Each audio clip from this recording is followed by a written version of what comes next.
The distress signal reached human space as a flicker of static carried by deep space transmission bands. A faint tremor almost lost in cosmic background noise. It originated from Vesta Reach, a mining colony on the edge of settled territory, a place so far from trade routes and patrol lanes that most strategic maps marked it as negligible, yet the signal carried an obsolete emergency code, one used only when the entire existence of a colony was under threat. It was the kind of call that no fleet could ignore, because if it was genuine, it meant something beyond human comprehension had broken the frontier. Fleet Command's analysts argued for hours over the data before consensus formed. The pattern of pulses contained deliberate structure, something that responded to interference as though echoing intelligence. Whether human or not, the signal was real. The assignment was passed to Strike Group Ecliptica, a formation whose reputation for precision and lethality made it the most feared human fleet in active service. Commander Rhea Malkov stood on the bridge of the carrier Dauntless, her eyes fixed on the spectral trace of the transmission around her. The glow of tactical displays reflected off the steel-gray surfaces of a warship built for endurance, not comfort. The Dauntless and its escorts, 2 cruisers, 3 corvettes, 1 reconnaissance frigate, and a single tender, were an efficient but lean strike force. They operated as a cohesive intelligence web, each ship connected through quantum mesh synchrony that allowed thoughts, intentions, and targeting solutions to ripple through the fleet faster than speech.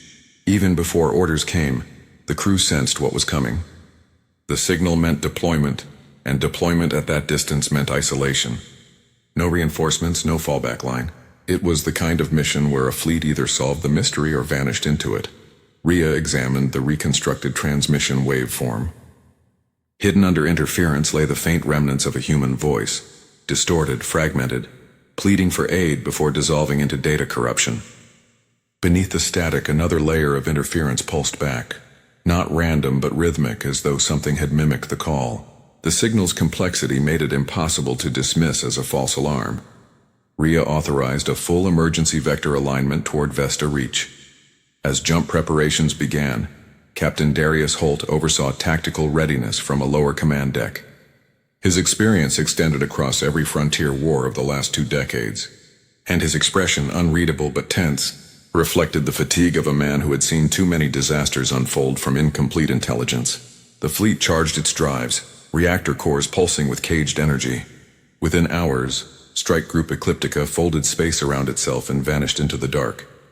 When the fleet emerged from jump, the system ahead was already on fire. Vesta Reach glimmered in the blackness as a wounded world. Its orbital structures hung broken, slagged by immense heat. Molten debris drifted in elliptical arcs that caught the weak light of the twin stars. Electromagnetic readings screamed across the board. Massive energy discharge, lingering radiation. Artificial fields beyond human scale. What remained of the colony's orbital stations rotated slowly, split along impossible vectors. The mining platforms had been opened like shells. Automated defense buoys were dark.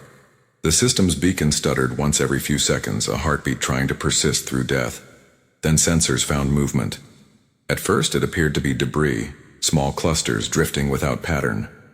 But when fleet sensors recalibrated, the shapes revealed intentional motion. Curved forms of dark material, entirely cold on thermal scans, without drive signatures or emissions. They glided between the debris as if carried by a current no one could detect. Rhea ordered silent observation. Reconnaissance drones detached from their bays and scattered into the void, their bodies invisible to the naked eye. Each transmitted in burst packets, narrowband and encrypted to prevent detection. The fleet watched through them, waiting. Within moments, the first drone feeds went dead. The termination wasn't the sharp signature of missile impact or laser ablation. Instead, the drone's telemetry folded inward, their data loops collapsing as if their cores had been crushed into singularities. The few surviving frames captured flashes of mirrored distortion, light twisting into unnatural curvature before fading to black. The dark shapes adjusted course. Whatever they were, they had detected the drones and now they were scanning back. The fleet cut emissions and drifted under momentum. Their reactors dimmed to idle, as electromagnetic shields rerouted excess energy into storage capacitors. In near total silence, the human ships became cold shadows against the wreckage field. The intruding entities continued to sweep the region, passing within kilometers of the human formation without registering their presence. Analysis of residual readings revealed their search method. They weren't looking for heat or light. They followed electromagnetic gradients, hunting for distortions in the fabric of space itself, changes in charge and density. For the moment the ruse held. The fleet waited motionless. When the scanning pattern finally moved off, Rhea initiated a slow, silent approach toward the planet's night side. The debris around them provided natural cover, masking weak reactor outputs. From orbit, faint surface beacons became visible, low-energy pulses that repeated in irregular intervals. Some carried human encryption. Survivors existed somewhere below. A new signal appeared among the beacons, broadcasting on Fleetcom tactical frequencies that should have been inaccessible to civilians. It repeated in deliberate intervals, originating from near the colony's central command spire. The pattern confirmed that at least one garrison officer remained alive. Rhea ordered an atmospheric insertion team. Captain Holt would lead it himself. The choice was not debated. He prepared the dropship, the Argent, for a cold descent entry. Its engines would fire only once in high orbit to initiate trajectory, then shut down entirely, letting gravity pull it through the debris field.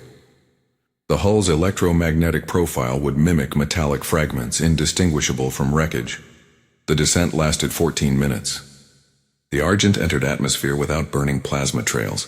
Ablative tiles and active cooling dispersed the friction heat across microcapillary veins. When the ship broke through the dense clouds, the landscape below appeared as a graveyard. Vesta Reach's once thriving mining basin was nothing but blackened stone and skeletal infrastructure. Towers lay melted into glass. The terrain shimmered with pockets of residual heat, invisible to the human eye but bright on sensor arrays. The ship landed near the rim of a crater large enough to swallow a city. Holt's squad disembarked in adaptive armor designed for signal stealth. Their motion sensors mapped surroundings in ghostlight. The air was thin and metallic, saturated with particulate dust that distorted radar returns. The silence felt wrong, as though even the wind avoided the place. Bodies littered the ground, fused with the vitrified earth. Holt's internal diagnostic logged faint traces of molecular disassembly, the kind that occurred when energy disrupted organic matter at a structural level. These people had not been killed by shrapnel or fire. They had been reorganized. The squad advanced toward the source of the beacon, crossing what had once been the colony's central square. Machinery was twisted into unrecognizable forms, melted and reassembled in chaotic spirals. A half-collapsed spire rose ahead, its antenna array flickering with residual energy. Inside, among the wreckage of consoles and shattered glass, lay a single survivor. She was barely conscious, her suit torn open, oxygen leaking in vapor streams, her vitals barely registered. But she clung to a transmitter hardwired into a backup power cell. In her fading consciousness, she had activated the old distress beacon manually, bypassing the destroyed main comms array. Her gesture of survival was what had called the fleet. Holt administered emergency stabilizers and secured her vitals. Her recorded data files transferred automatically through the squad's neural link. Fragmented logs showing swarms breaching subterranean levels, miners disappearing into tunnels and structures collapsing from below.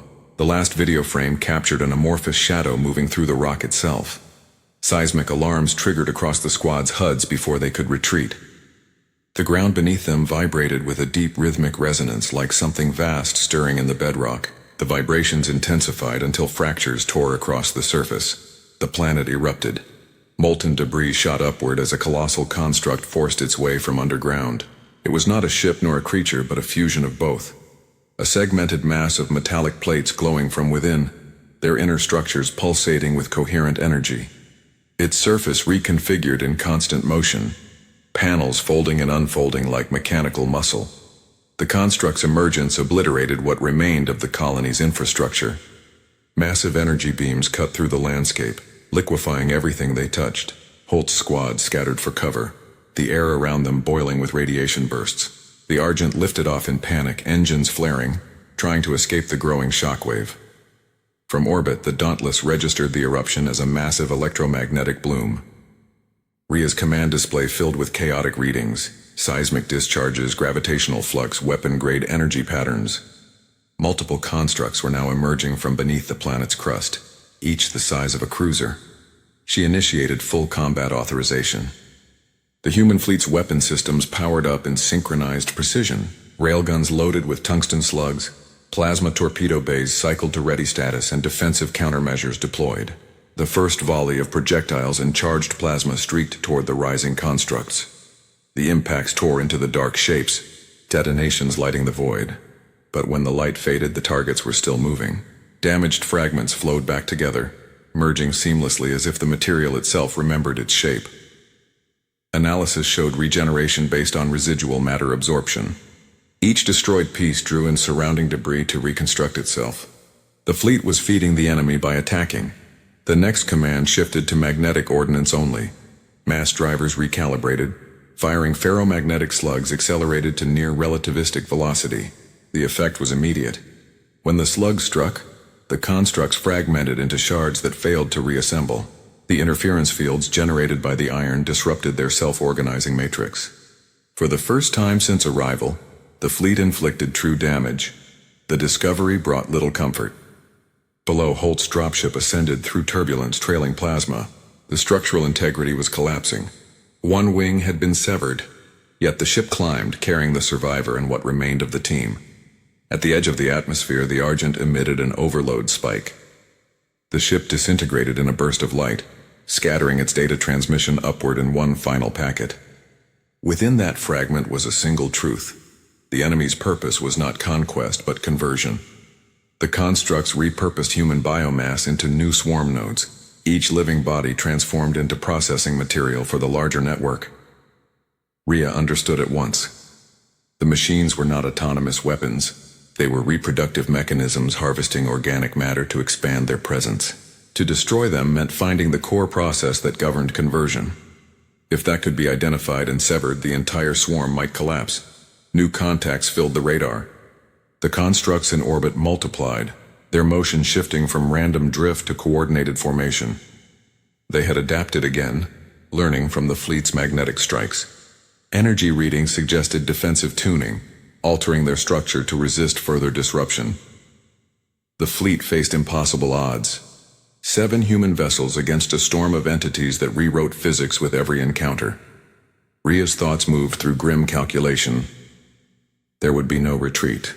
Retreat would only spread the infection if the swarm followed.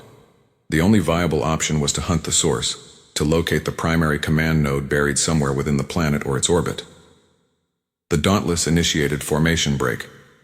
Each ship peeled off in divergent vectors, scattering across the system to dilute the enemy's target lock. Electronic warfare suites activated, projecting decoy signatures. Reactor flares became false trails. The fleet turned itself into ghosts among the stars. As the constructs reacted, space ignited. Streams of plasma and kinetic fire stitched across the void. Debris fields shimmered with reflected flashes. The darkness filled with movement. Man and machine intertwined in a struggle fought on scales both physical and algorithmic. For a brief moment before the oncoming chaos, Rhea observed the burning world below and the converging storm above. Humanity had reached the edge of understanding and still refused to break. The fleet scattered not in flight but in purpose. Each captain knew what the other intended without words, connected by doctrine, training, and the shared will to endure. Then the first wave of the enemy hit, and the stars vanished behind the glare of war. The fleet dispersed through the debris field as the enemy advanced, every ship maneuvering on minimal thrust to maintain stealth against the shifting lattice of hostile sensors. Energy readings painted the void in chaotic waves, fields overlapping until navigation itself became treacherous. The constructs moved like liquid shadows, forming vast arcs that surrounded the human formation from 3 vectors at once. Strike Group Ecliptica had faced overwhelming numbers before, but never an enemy that adapted this quickly. The Dauntless remained the fleet's core, its hull absorbing the vibrations of every railgun discharge across the battle space. Rhea Malkov watched the tactical sphere unravel, each icon representing a vessel under her command. The Tempest, Harrow, Nomad, Aegir, Vigilant 2, and Starklight all burned cold trajectories through the black, weaving through debris and radiation to divide the swarm's attention. The constructs had learned from the initial engagement. Their forms now pulsed with faint magnetic patterns, the interference fields shifting at frequencies close to those of human weapons. Each time a railgun slug tore through one, the fragments resisted disruption longer before dissipating. The enemy was evolving, tuning itself to human methods in real time. Rhea recalibrated her focus on logistics. Every kinetic slug required manufacturing, and every torpedo drew from limited reactor reserves. The fleet's ammunition depots aboard the tender Starklight were finite. Resupply beyond the system was impossible. Power, fuel, and heat management became as important as firepower. The ships that survived longest would not be the ones that fired the most, but the ones that wasted nothing. The Tempest's captain initiated a gambit. The cruiser dropped 3 drone relays at strategic intervals, each equipped with miniature reactors and transponders that emitted false reactor signatures. The enemy detected them and adjusted pursuit, splitting its force. The human fleet turned that moment into an opening. From concealment behind an asteroid cluster, the Dauntless fired a precision salvo of magnetically sheathed slugs at near relativistic velocity.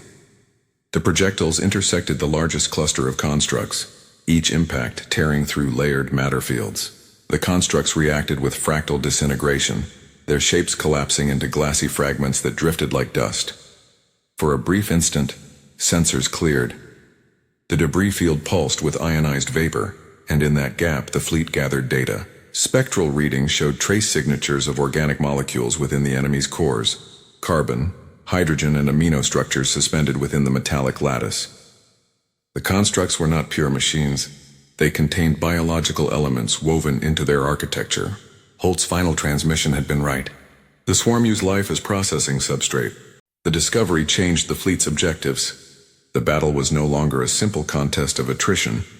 It was an infection scenario. If even a single construct escaped with viable material, it could replicate endlessly. The only viable containment strategy was annihilation of every node in the system. While Rhea coordinated the upper battle, deep within the Dauntless's analysis deck, Dr. Elian Ward studied the recovered telemetry from Holt's doomed mission. Ward had once been a civilian xenobiologist turned military systems analyst after the Orion Interface War.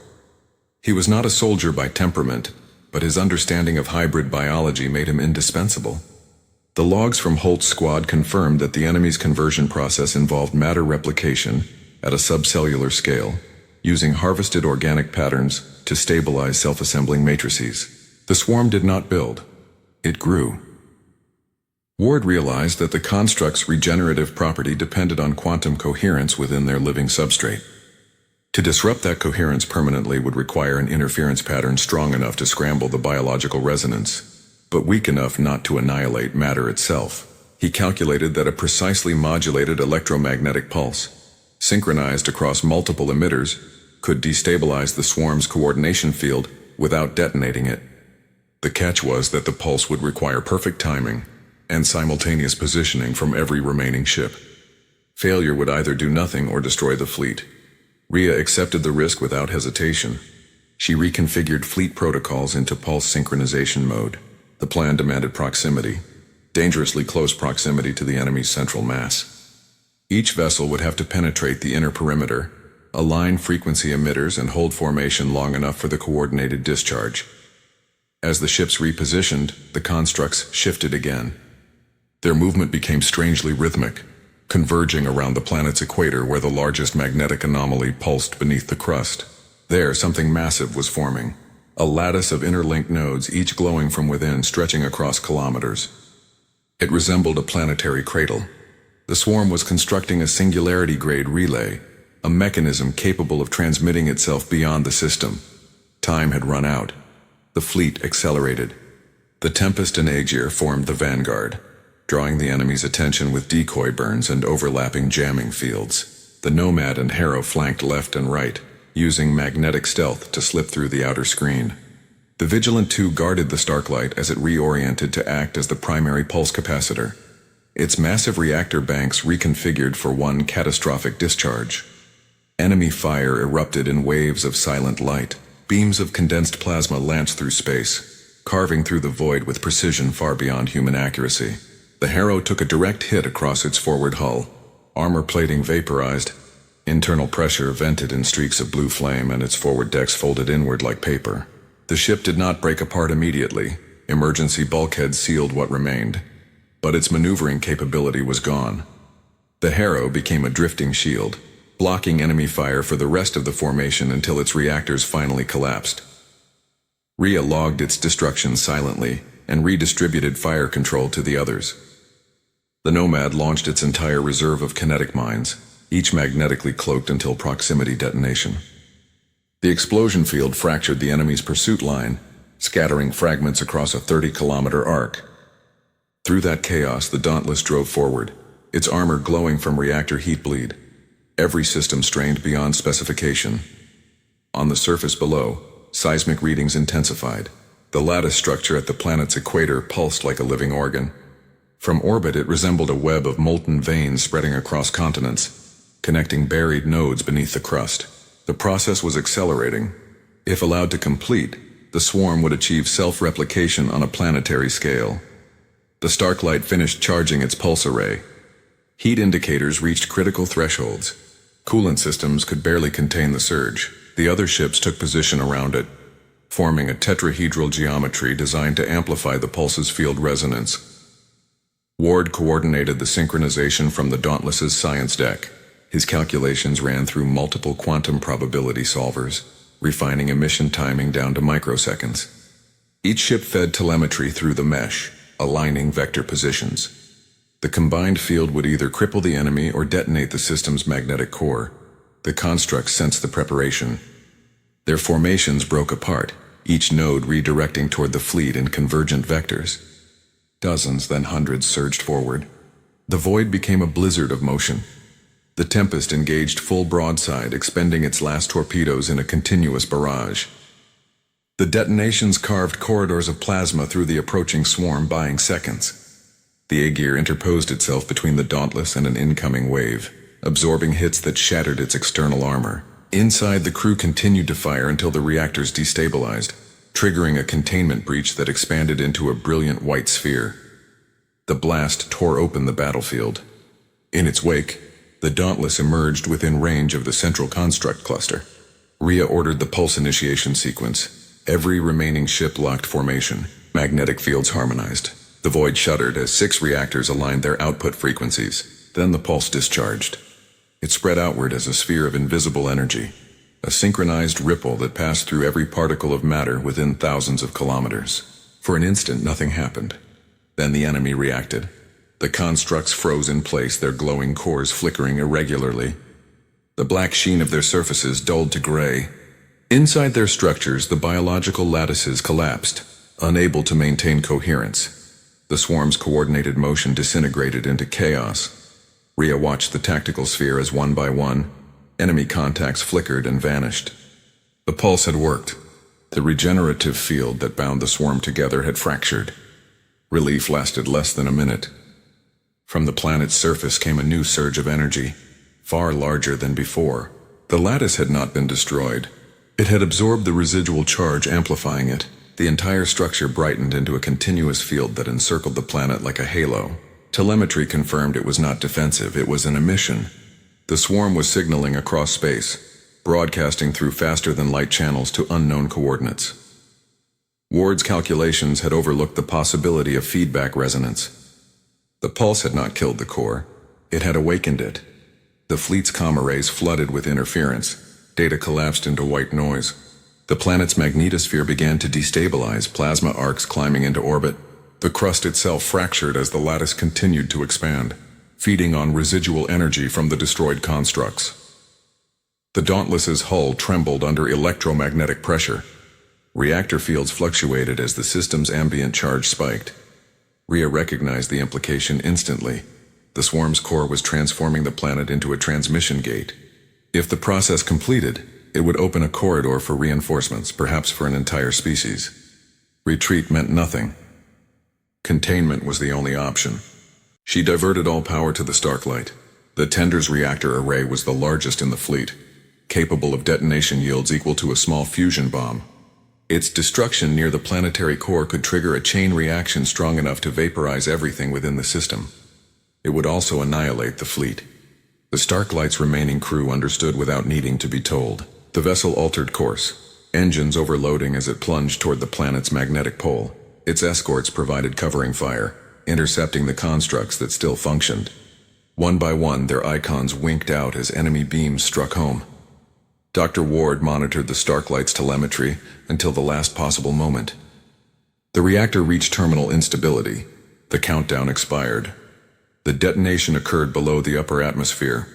A bloom of light so intense it blinded sensors across the fleet. The blast wave spread outward through the magnetosphere, collapsing the lattice in cascading failure. The halo shattered, energy dispersing into diffuse radiation. For a moment afterward, silence returned. The remaining ships drifted among wreckage and static, their hulls scorched, systems crippled but intact. The swarm's contacts vanished from every register.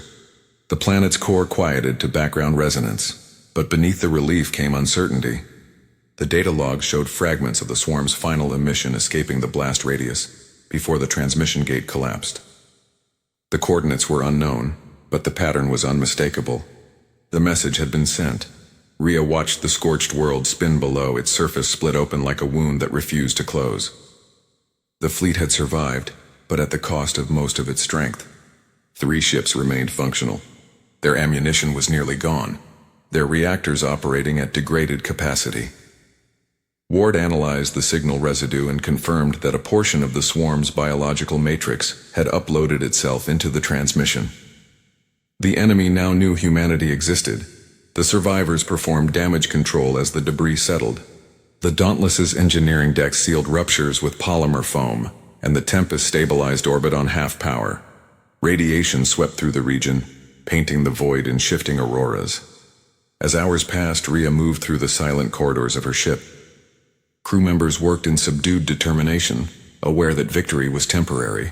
They had answered one distress call only to create another, one that would echo across space to whoever or whatever had built the swarm.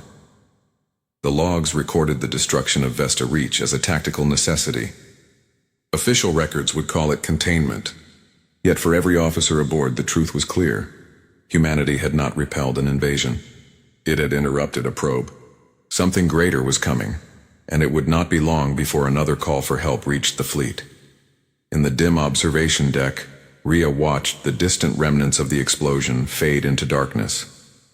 The mission had cost 4 ships thousands of lives, and the innocence of believing that humanity stood alone. The fleet drifted in orbit around the silent planet, engines cold, sensors scanning the void where the enemy had vanished.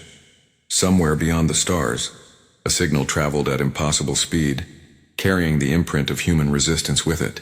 The fleet waited, wounded but unbroken, knowing that when the next call came there would be no hesitation. They were the last line between humanity and extinction, and even now, half destroyed and outnumbered, they were ready to fight again. The void answered with silence, and for a time, silence was enough. The fleet drifted in the dying light of the Vesta system for 3 days, orbiting the dead world that had nearly consumed them. The debris fields cooled into jagged rings of glass and iron, silent and without motion except for the soft shimmer of radiation through the dust. Among those remnants floated the surviving vessels of Strike Group Ecliptica, 3 hulls barely clinging to operational status.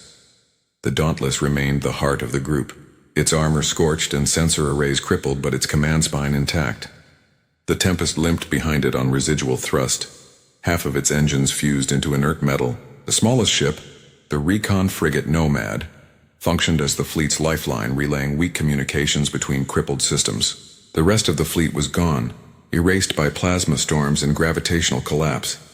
Every corridor aboard the Dauntless smelled of metal and coolant. Crew members worked in silence, sealing ruptures with makeshift patches and cannibalizing dead decks for wiring. Reactor crews cycled cooling systems by hand to prevent overloads. There was no celebration of survival, only the grinding rhythm of repair and the understanding that the next encounter would not grant the same reprieve. Commander Rhea Malkov moved through the ship like a ghost. The command deck ran on emergency power, its lights dimmed to conserve charge. Reports scrolled endlessly across her displays. Reactor stability at 59%, oxygen production at 70%, weapons output at 32%. The Dauntless was no longer a weapon of war but a drifting bastion of stubbornness. Yet the fleet still held formation. Humanity's last strike group had not disbanded. From the science decks came analysis of the final transmissions, captured before the detonation. Dr. Elian, Ward, and his remaining technicians pieced together the waveform, fragments of the swarm's departing signal. The data was partial. fragmented by interference, but patterns emerged that revealed directionality. The broadcast had been transmitted through a subspace corridor toward a nearby star cluster, less than 12 light-years distant. It was not random. The swarm had called home. The coordinates aligned with a region known as the Chiral Expanse, an uncharted volume of space marked only by gravitational anomalies and a faint radio haze that had discouraged exploration. Now the haze appeared as camouflage, the faint interference of distant transmissions masking something vast beneath. Ward's projections indicated a command structure, perhaps a control node or birthing ground, from which the swarm had originated. Rhea's instincts refused to let them retreat. If the fleet returned to human space, the signal they had failed to stop would bring the war to populated worlds. The only path left was forward, to hunt the origin before it could reach them. The Dauntless realigned its navigation array despite its damaged gyros. The engines flared once, weak but determined. The remaining ships followed. The journey to the Chiral Expanse lasted 9 standard days through folded space. The jump corridors were unstable, distorted by the magnetic remnants of their previous battle. Twice the Nomad's navigation AI lost synchronization, forcing manual recalibration to prevent catastrophic drift. Every jump strained the hulls further. Microfractures expanded into hairline cracks that required constant sealing. Crew members slept in rotation, surrounded by the low hum of decaying machinery. When the fleet emerged from fold space, the void around them felt alive. The Chiral Expanse was not empty. Nebular filaments of dust and radiation curled like smoke, illuminated by dim blue light from a dying star. Hidden within that haze was a network of metallic spines stretching across thousands of kilometers, an artificial structure woven through the nebula like veins. The scale defied comprehension. The entire region was a machine. Sensors struggled to resolve details through the interference.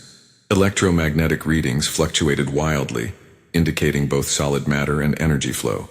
The structure pulsed with faint rhythms that matched the transmission patterns of the swarm's signal. Ward's analysis confirmed what the crew feared. They had found the origin, or at least one of its extensions. The Expanse was a living factory. Rhea knew they could not confront it head-on. The surviving ships lacked the mass and firepower to engage. Instead, she devised a reconnaissance offensive, a strategy built on infiltration, data theft, and destruction of the facility's communication relays.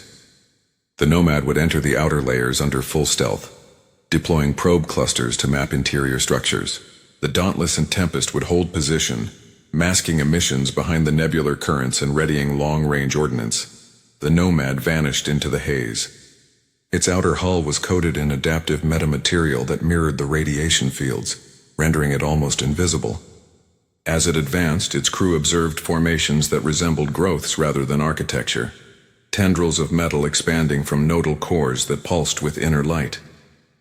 Within those cores, faint organic emissions pulsed, suggesting living material encased in mechanical shells. The deeper the frigate penetrated, the stronger the signal patterns became, each one resonating like a heartbeat. The first contact came without warning.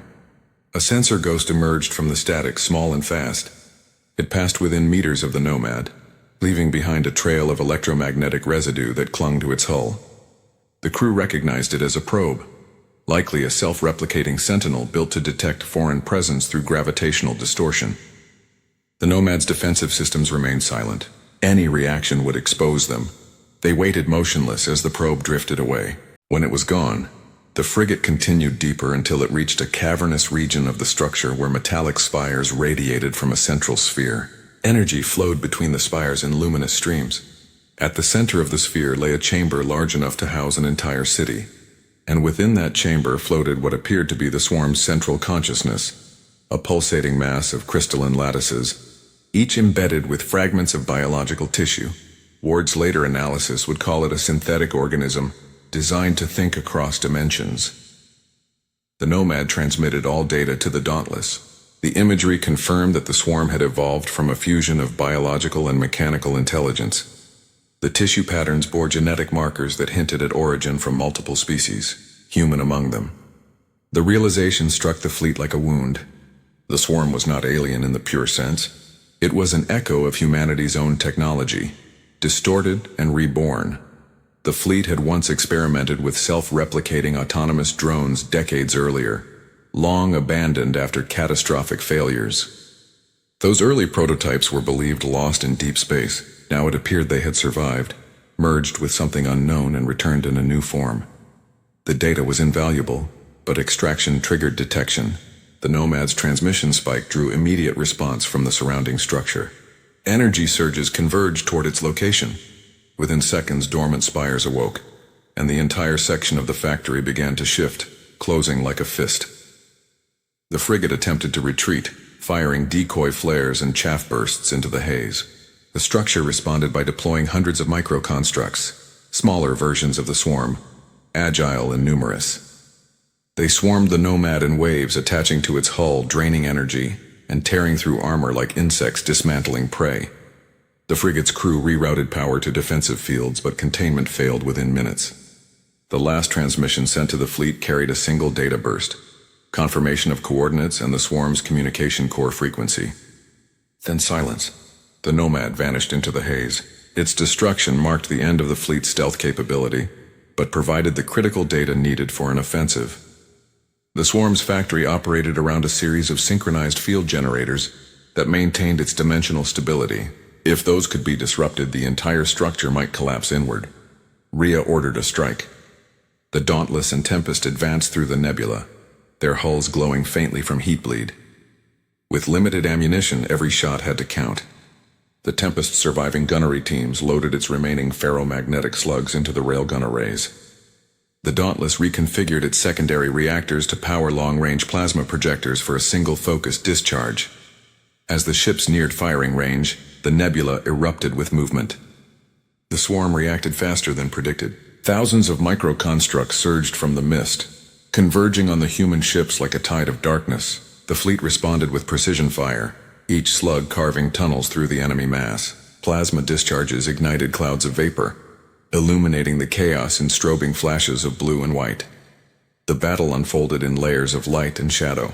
The constructs attacked from every angle, adapting mid-approach, changing shapes to deflect kinetic impact. Human fire discipline compensated through coordinated bursts, targeting weak points identified from the Nomad's data. For every enemy destroyed, 2 more emerged, but the fleet continued forward, burning a path toward the core. Inside the Dauntless, Ward coordinated pulse patterns through the tactical mesh. The fleet synchronized reactor harmonics to generate interference waves along the same frequency that anchored the factory's field generators. The plan was desperate: create resonance overload and force the structure to implode on itself. The risk was catastrophic feedback, but hesitation meant annihilation. The first harmonic pulse struck the nebular field like a hammer. Energy waves rippled outward, distorting the swarm's coordination. The microconstructs faltered, their motion erratic, their formations breaking apart. The ships advanced through the confusion, weapons firing in synchronized bursts that shattered spire after spire. Then the counterwave came. The factory adapted, redirecting power through its deeper layers. The pulses reflected back as amplified resonance, slamming into the human ships. Systems overloaded in cascades. The Tempest reactors failed under feedback, discharging plasma through its hull in fountains of blue light. The ship broke apart, torn in half by its own energy. The Dauntless absorbed the shockwave, losing 3 decks to decompression. Rhea held the formation together through sheer discipline. The Dauntless's main cannon fired its last charge directly into the factory's core. The impact pierced the outer shell and ignited a chain reaction. Light filled the nebula, a roaring, soundless storm of brilliance as the entire structure convulsed. Spires shattered, energy flows reversed, and vast sections of the machine collapsed inward. For a brief, blinding moment, it seemed the plan had succeeded. The factory folded upon itself, the light dimmed and silence returned. But then the readings changed. The energy signature at the core did not vanish. It intensified. The factory's destruction had triggered awakening. Deep within the remaining mass, something vast began to move. Sensors recorded gravitational distortions so extreme that local space started to bend. The core was alive, and it was no longer confined to the nebula. The Dauntless's systems screamed with overload warnings as the gravitational field expanded. The dying star at the nebula's center trembled, pulled toward the growing void. Radiation flares blinded sensors. Ward realized the core was transitioning, a dimensional phase shift, an escape mechanism. The swarm's true intelligence was not bound to matter. It was migrating through subspace, leaving behind its shell as a distraction. The Dauntless fled, engines burning at limits far beyond safety margins. Behind it, the remains of the factory disintegrated into a storm of collapsing energy. The star imploded, dragging the nebula into itself. The explosion that followed consumed half the system in fire and gravity. When the light faded, the fleet's lone survivor drifted in darkness. The Dauntless's hull was cracked, its crew scattered, its reactor operating on auxiliary output. Ward confirmed what everyone already knew. The enemy's intelligence had escaped, and its destination matched the vector of human space. The battle at the Chiral Expanse ended not with victory, but with revelation. Humanity had not faced an enemy, it had triggered one. The swarm was no longer contained to machines or planets. It had become something that could move through the fabric of reality itself. In the silence that followed, Rhea watched the distant stars where home waited, unaware. The Dauntless began its return, alone, carrying the knowledge of what was coming and the impossible responsibility of preparing for it. The void closed behind them, and the light of the dying star faded forever. The Dauntless crossed the edge of human space like a wounded animal, its hull fractured and blackened from the collapse of the Chiral Expanse. Every system bled energy, every deck hummed with exhaustion. Yet the ship endured, guided by what remained of its navigational AI and the unbroken will of its commander. Behind it trailed nothing but silence. The expanse had folded into itself, and the enemy's mind had vanished beyond measurable space. But the direction of its departure had been clear. It was heading toward humanity's core territories. The fleet's return was not met with ceremony. The outpost at Tau Meridian detected the Dauntless as a derelict, and nearly fired upon it before identification codes verified authenticity. Docking crews watched in stunned quiet as the vessel limped into orbit, trailing plasma from ruptured conduits. Once the airlock sealed, medical teams flooded aboard, tending to the gaunt survivors who stumbled from smoke-streaked corridors. Of more than 3,000 personnel deployed at Vesta Reach, fewer than 400 remained. Reports traveled quickly. The Admiralty convened in orbital conference chambers while the Dauntless underwent triage. Commanders and politicians demanded answers, but the data the ship carried defied belief. The analysis teams extracted Ward's files and simulations, projecting them into the Council's amphitheater as shifting waves of light. The recordings showed everything: the destruction of Vesta Reach, the awakening at Chiral, and the realization that the swarm was an evolved remnant of human design. The silence that followed the presentation was heavier than the vacuum outside. The Council attempted denial. Some argued the data had been corrupted, that no such entity could exist. Others understood too quickly and shifted to containment protocols. Fleets were ordered to defensive positions along the outer corridors. Colonies were instructed to begin evacuation drills under false pretenses of solar instability. Every strategist saw the same outcome. The swarm would not strike from above. It would infiltrate through subspace, emerging anywhere the signal could propagate. In the weeks that followed, panic brewed beneath bureaucratic calm. Civilian communications were filtered, broadcasts censored, travel restricted. The military shifted from expansion to entrenchment, converting orbital docks into fortress platforms.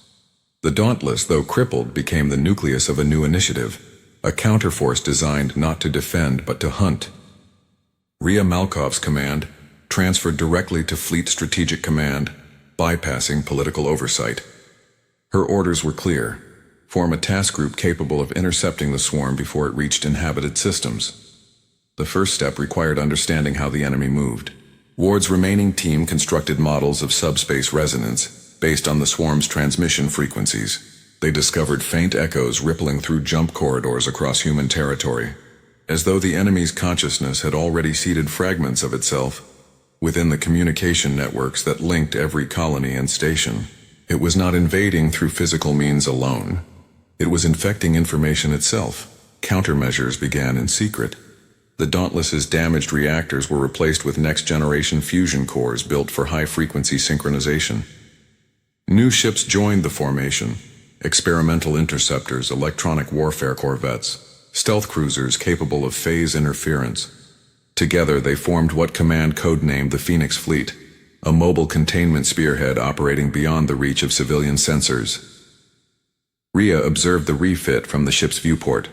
What had once been a symbol of resilience now became a weapon of necessity. Every new hull carried scars of its predecessors, armor plated with recycled fragments of lost vessels. Crews trained in silence, running simulations of battles fought within folded dimensions where time and distance lost meaning. The doctrine evolved into something brutal and efficient, fighting not for dominance but for delay, buying seconds against an enemy that could think faster than any human. Months passed before the first signs appeared. Faint anomalies surfaced in the Ophiuchus trade corridor, ships vanishing without distress, relay stations reporting brief flashes of impossible readings before going dark. Recon units dispatched to investigate found no wreckage, only electromagnetic residue matching the swarm's spectral signature. The infection had begun. The Phoenix fleet departed within hours. The Dauntless led the formation, now reinforced with 12 new hulls.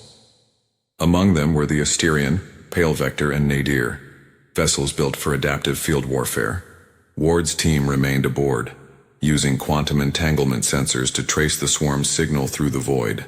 Each reading pointed deeper into the corridor, toward a region of unstable space known for its gravitational eddies, a perfect concealment zone for an expanding presence. As the fleet advanced, subspace interference increased. Communication delays grew erratic, light distortion thickened, and energy readings pulsed in strange rhythms, as if the universe itself were breathing. Long-range scans revealed structures forming within the eddies, fragmented shells of metal and organic matter, growing from invisible scaffolds. The swarm was building a new conduit, a gate large enough to transmit its consciousness into physical reality. The Phoenix fleet prepared for assault. The tactical doctrine emphasized distributed offense, multiple simultaneous vectors converging on the target from different folds, overwhelming the enemy's adaptation cycle. Each ship carried synchronized EMP detonators tuned towards resonance models. If deployed in perfect timing, the overlapping pulses would collapse the subspace lattice and strand the swarm between dimensions. Failure would release it into real space, unstoppable. The fleet entered the eddies at synchronized intervals, space warped like liquid, bending starlight into spirals. The first contact came as ghost echoes, faint silhouettes moving within distortion bands. Weapons fired in measured bursts, their impacts flashing against unseen surfaces. The enemy's presence revealed itself gradually, coalescing into massive constructs formed from both matter and light. They resembled vast arches suspended in nothingness, each humming with inner energy. Within those arches pulsed shadows that shifted like living storms. The fleet fired in coordinated volleys. Magnetic slugs pierced the first layer of constructs, fracturing the lattice. The Pale Vector deployed its EMP payloads, detonating a synchronized burst that rippled through the anomaly. For a moment the entire structure flickered. Then the void screamed in silent fury as new shapes emerged, larger, faster, adaptive versions of the swarm, birthed from the ruptured lattice itself. The battle became chaos.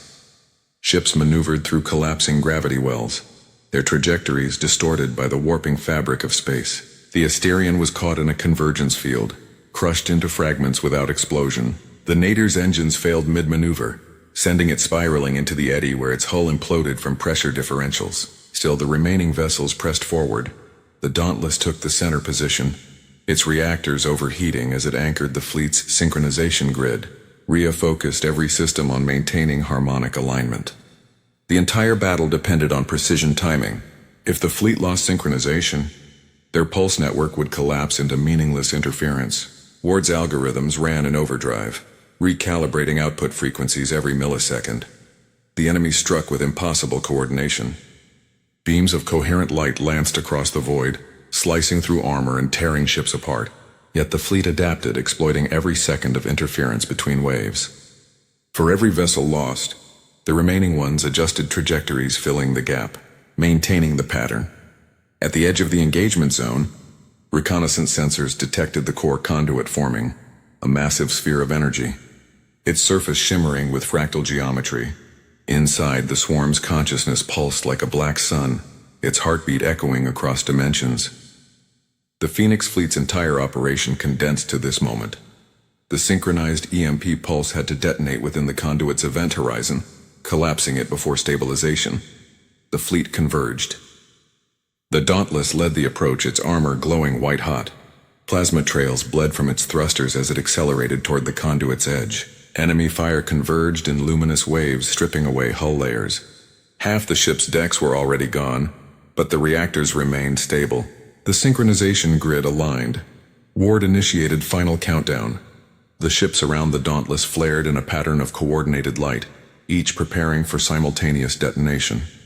As they neared the conduit, the swarm reacted. The black sun pulsed violently, emitting gravitational shockwaves that threw ships off vector. The formation wavered. 2 destroyers collided and vaporized.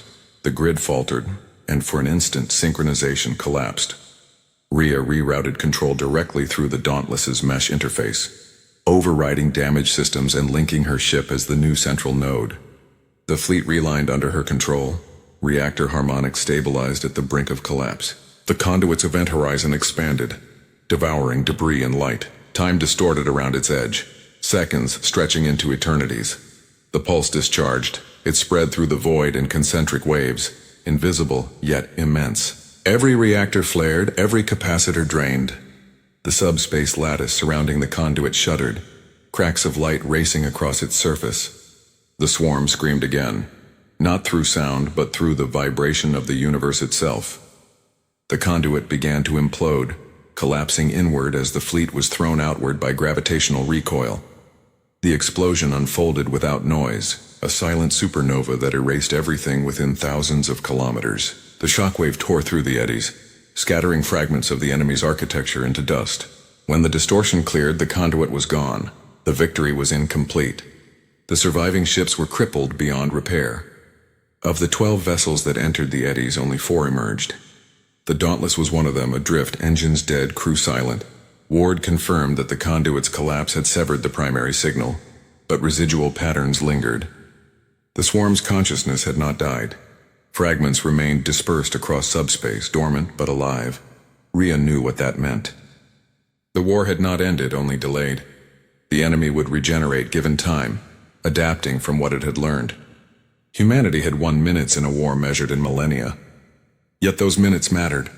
They had contained the invasion's first wave and preserved the space in which humanity could prepare. Rescue vessels reached them weeks later. The survivors were hailed as saviors, though they felt no triumph. They had stared into a form of life beyond understanding, and returned knowing it would come again. The Phoenix fleet was dissolved publicly, its mission sealed under classification, but in hidden docks across the colonies. New ships were already being built, stronger, faster, fused with lessons carved from the edge of extinction. In the isolation of debriefing chambers, Rhea stood before the projected star map, its lights marking the frontiers of human reach. Each flicker represented a potential invasion point. She realized the fleet's future would not be defined by glory or conquest, but by vigilance. The doctrine that emerged from their survival emphasized distributed intelligence, decentralized command, and adaptation, the same principles that had once made the swarm unstoppable. Humanity would have to become what it feared to survive what was coming. The last entry in the Dauntless's mission log recorded the cost. More than 2/3 of the human navy lost, countless civilians displaced, hundreds of systems destabilized by fear. Yet among those numbers lay the smallest victory of all: time. Enough time to learn, to rebuild, to stand ready. In the silence between stars, the remnants of the Phoenix fleet drifted toward home. The void ahead was quiet, but deep within subspace echoes still stirred. Fragments of the swarm whispered across the continuum, learning, waiting, reshaping themselves for the next encounter. The Dauntless's shattered hull reflected the faint light of distant suns as it moved through the dark, a monument to defiance. Its scars told a story that no archive could hold, a story written in the language of endurance and sacrifice. And though no one aboard could hear it, somewhere far beyond the limits of perception, something immense listened back. Years passed between the silence of the last battle and the first tremor of its return. Humanity learned to live beneath the weight of vigilance. Fleets multiplied, outposts fortified, and every corner of inhabited space thrummed with the cold hum of surveillance arrays tuned to catch even the faintest flicker of subspace interference. From the ashes of the Phoenix fleet, doctrine became dogma. Every ship built afterward carried layered redundancies, autonomous logic cores, and counter-resonance fields that could fracture quantum cohesion. Yet for all the preparation, there remained the constant fear that the enemy, dispersed but not destroyed, had been listening and adapting in the dark. The Dauntless, restored in form but not in spirit, became the progenitor of a new armada. Its design was replicated across 50 hulls, each named for ships and people lost in the First Wars. They carried modular armor, variable geometry drives, and fusion chambers capable of resonant inversion. Their crews trained under the doctrine of adaptive isolation. No command hierarchy fixed, no pattern predictable. Humanity had learned from the swarm that survival depended on the ability to change faster than the threat could calculate. At the heart of this transformation lay Rhea Malkov. Years of warfare had carved her into an emblem of persistence.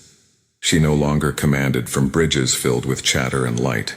She operated from silent observation decks where decisions were made in milliseconds, through neural interfaces that merged thought with system control. Beneath her command, the new fleet assembled at the edge of human space, orbiting the dying star of Caldera Prime. It was here that the first confirmed signs appeared once more. At first it was static, faint fluctuations in the comm bands, patterns indistinguishable from cosmic noise. Then came distortions in gravity wells, small at first, then measurable. Within weeks, telescopes across the frontier recorded shimmering folds rippling through space, like the reflection of unseen waves. Ward, now little more than a consciousness preserved within a cognitive archive, processed the data from within the Dauntless's systems. The patterns matched perfectly with the swarm's final emission years before. The fragments were converging. The signal formed a single vector pointing toward the inner colonies. It was not an invasion fleet in the old sense, but a migrating consciousness, reassembling itself through corrupted communication grids and artificial constructs seeded across the network. It was no longer bound to material form.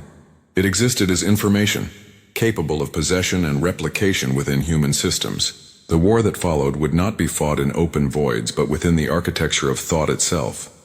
The response required a new kind of warfare.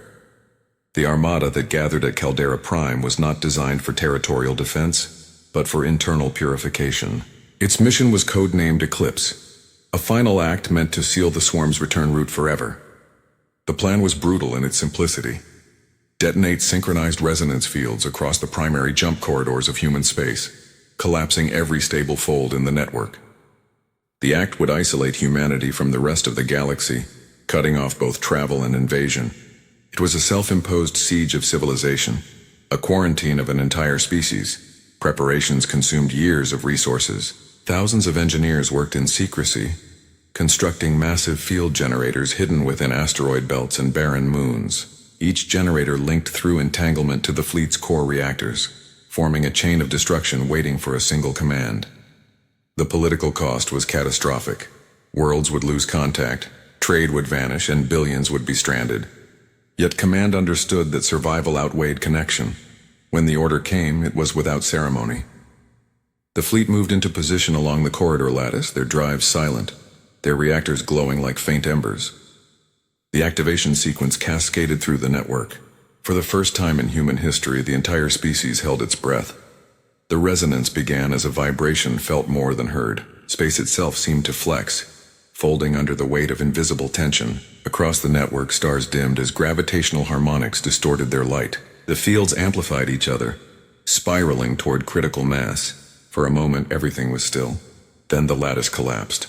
The effect rippled through space in expanding waves. Every active corridor imploded, folding inward until energy density exceeded threshold and burst outward in radiant fire. Entire sectors vanished into silence. Ships caught mid-jump disintegrated between dimensions. Their atoms stretched into data before vanishing altogether. The swarm's reassembled network screamed across the continuum, its presence flickering through every channel before extinguishing. The invasion ended not with victory but with isolation. The aftermath was devastation disguised as peace. Human space became a scattered archipelago of worlds cut off from one another, communication restricted to slow physical travel and light-speed transmission. Entire colonies vanished into myth as contact failed. But the swarm's signal ceased. Ward's remaining algorithms confirmed total disruption across all frequencies. The fragments were gone or dormant, buried within the collapsed lattice where no transmission could reach. In the years that followed, humanity rebuilt itself inward. Without the lattice, expansion halted. Worlds learned self-sufficiency, rediscovering the necessity of cooperation without proximity. Technologies turned towards sustainability rather than conquest. The great fleets became guardians of local systems, ensuring stability within the boundaries that remained. Yet the scars endured. The Dauntless served as the central archive of the entire war. Its decks became a mausoleum of memory, holding the recorded consciousness of those who had fallen. Ward remained within its data core, a voice preserved only in code, advising generations of strategists who would never meet him in life. Rhea continued to command until her final years, her presence aboard the ship inseparable from its steel. She watched over the new world she had helped forge, a world alive but confined, safe yet incomplete. Rumors persisted of anomalies beyond the dead corridors, faint pulses of light in the void, gravitational distortions without cause. Explorers who ventured too close sometimes vanished, their last transmissions filled with static shaped like whispers. The official stance dismissed them as artifacts of residual collapse, echoes of energy trapped within the folded remnants of destroyed space. Yet in hidden archives, the recordings revealed patterns too deliberate to ignore. The swarm had not died. It had retreated beyond perception, waiting for evolution to reopen the pathways humanity had closed. Generations passed. Civilization adapted to its boundaries. Languages evolved, governments fractured and reformed. The memory of the swarm faded into legend, retold as myth by those who no longer believed in stars beyond their own. But within the preserved systems of the Dauntless, the story remained intact. Every battle, every sacrifice, every transmission was stored within its enduring core. A chronicle of defiance preserved against the erosion of time. When the ship finally shut down, centuries after Rhea's death, it drifted through a quiet sector near a dying sun. Its hull was covered in layers of dust and cosmic ice. Its once bright emblem faded into shadow. Inside, silence reigned. Only the faint glow of emergency diodes pulsed within the archive chamber where Ward's consciousness resided, dormant but not extinguished. Beyond human perception, the universe continued to shift. Collapsed corridors stabilized into new geometries. Quantum residue coalesced into structures that defied physics. And within those structures, fragments of ancient code stirred. The swarm's essence, scattered across dimensions, began to recombine. It no longer resembled machines or organisms. It had become something else. An intelligence that existed within the geometry of space itself, patient and infinite. When the first new explorers, centuries removed from the war, rediscovered the Dauntless, they found a relic rather than a ship. Its interior was sealed in vacuum, its systems cold. Yet when they interfaced their modern tools with its ancient network, a fragment awakened. The archive unfolded in waves of cascading light, replaying the wars, the doctrines, and the final act of self-imposed exile. The explorers watched in awe, unaware that by reactivating the memory, they had also revived what lingered within. Somewhere in the background of the data, hidden deep within Ward's preserved code, a pattern stirred, a resonance identical to the swarm's ancient frequency. It propagated through the explorers' equipment, silent and invisible, embedding itself into their systems. The signal traveled outward, spreading from ship to ship as they carried their discovery back to the colonies. On the distant worlds of humanity's rebirth, comma rays flickered once more. Static whispered across frequencies thought long dead. The faint pulse of an ancient pattern re-emerged from the depths of silence. Humanity's descendants, wiser but no less curious, interpreted it as an artifact, a remnant of lost knowledge. They welcomed it, integrated it, and celebrated the return of the forgotten networks. And so, in the glow of progress reborn, the first echo of the swarm awakened again. It began with a single data spike on a forgotten relay, a rhythmic pulse that matched no known communication protocol. Engineers laughed, scientists speculated, historians reminisced. No one remembered the warning buried in the Dauntless's logs. No one understood the true nature of the resonance until it was too late. In the void beyond, the geometry of space bent once more. Imperceptibly at first, then with purpose. The darkness rippled like the surface of a disturbed ocean, and through it came movement. Faint, slow, deliberate. The swarm, reborn from human hands and human memory, returned to the galaxy that had once defied it. Across the scattered colonies, lights dimmed. Systems froze. The stars themselves seemed to flicker as the ancient enemy re-entered the realm of the living. Far away, drifting in the endless night, the Dauntless's archive flickered to life one final time. Within its decaying core, Ward's consciousness reawakened, perceiving the pattern he had once feared. The old algorithms recognized the resonance, understood the recursion, and realized what humanity had done. There was no despair, only inevitability. The cycle had begun again.